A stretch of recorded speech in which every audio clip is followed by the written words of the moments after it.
ఉన్న సైనికుడు స్కూల్లో ఉన్న స్టూడెంట్స్ ఒకటే అని. ఎందుకనంటే యుద్ధంలో ఉండి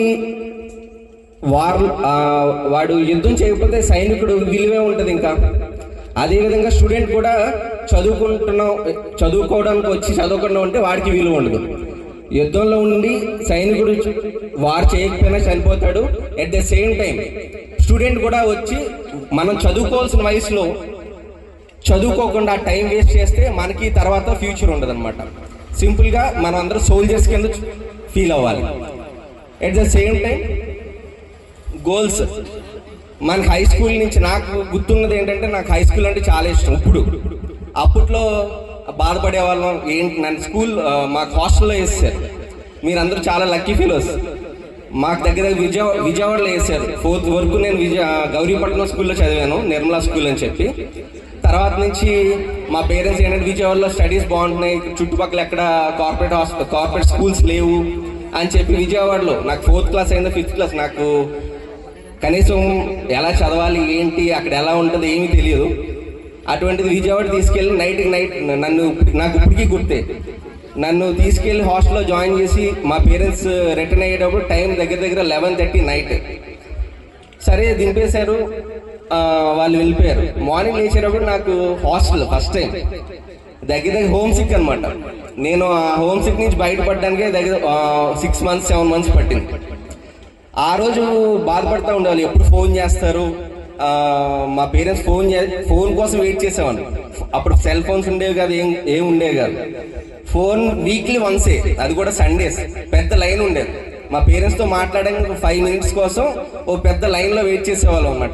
ఆ 1 hourలో ఫోన్ వస్తేనే మాట్లాడతాం, మళ్ళీ నెక్స్ట్ వీకే. ప్లస్ అప్పట్లో రోడ్లు బాగుండేవి కాదు. ఇంటికి ఏ దసరా సెలవులకు అలా వచ్చేటప్పటికి 5 hours పట్టేది. విజయవాడ టు మా పక్కూరు దుద్దుగూరు అనమాట. ఇక్కడ రావాలంటే 5 hours పట్టేది.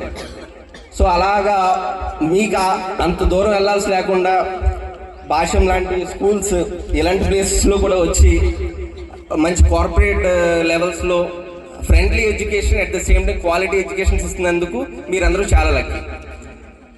సో ఇలాంటి ఫెసిలిటీస్ని, ఇలాంటి స్కూల్స్ని మీరందరూ కూడా చాలా యూటిలైజ్ చేసుకుని ఇంకా మంచి హైట్స్కి వెళ్ళాలని చెప్పి, మీ గోల్స్ రీచ్ అవ్వాలని చెప్పి నేను మనస్ఫూర్తిగా కోరుకుంటున్నాను.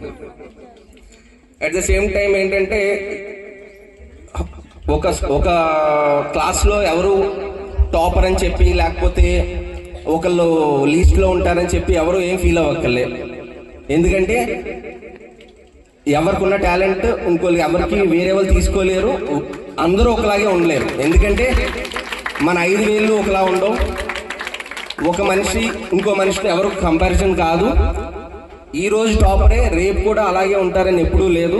సో ఎవరి కాళ్ళు ఇండివిజువల్గా మనం మనిషిలా పుట్టామంటేనే మనం ఏదో చేయడానికే పుట్టాం.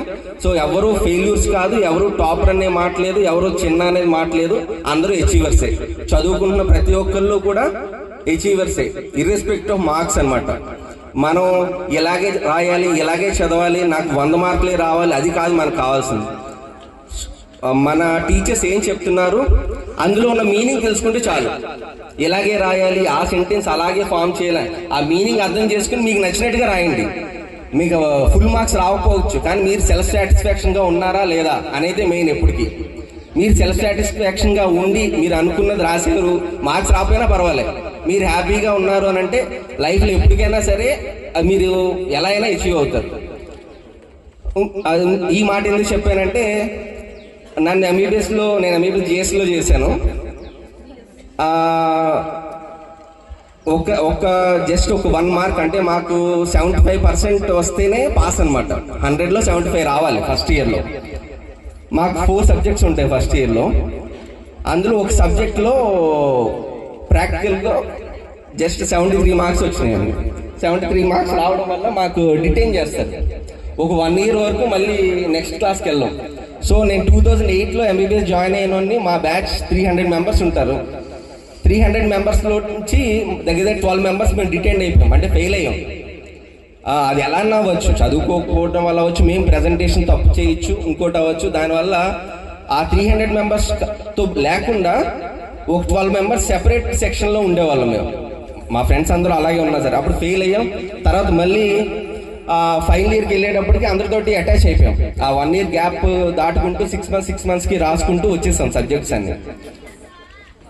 కానీ ఎక్కడో ఆ బాధ అనేది ఉండేది.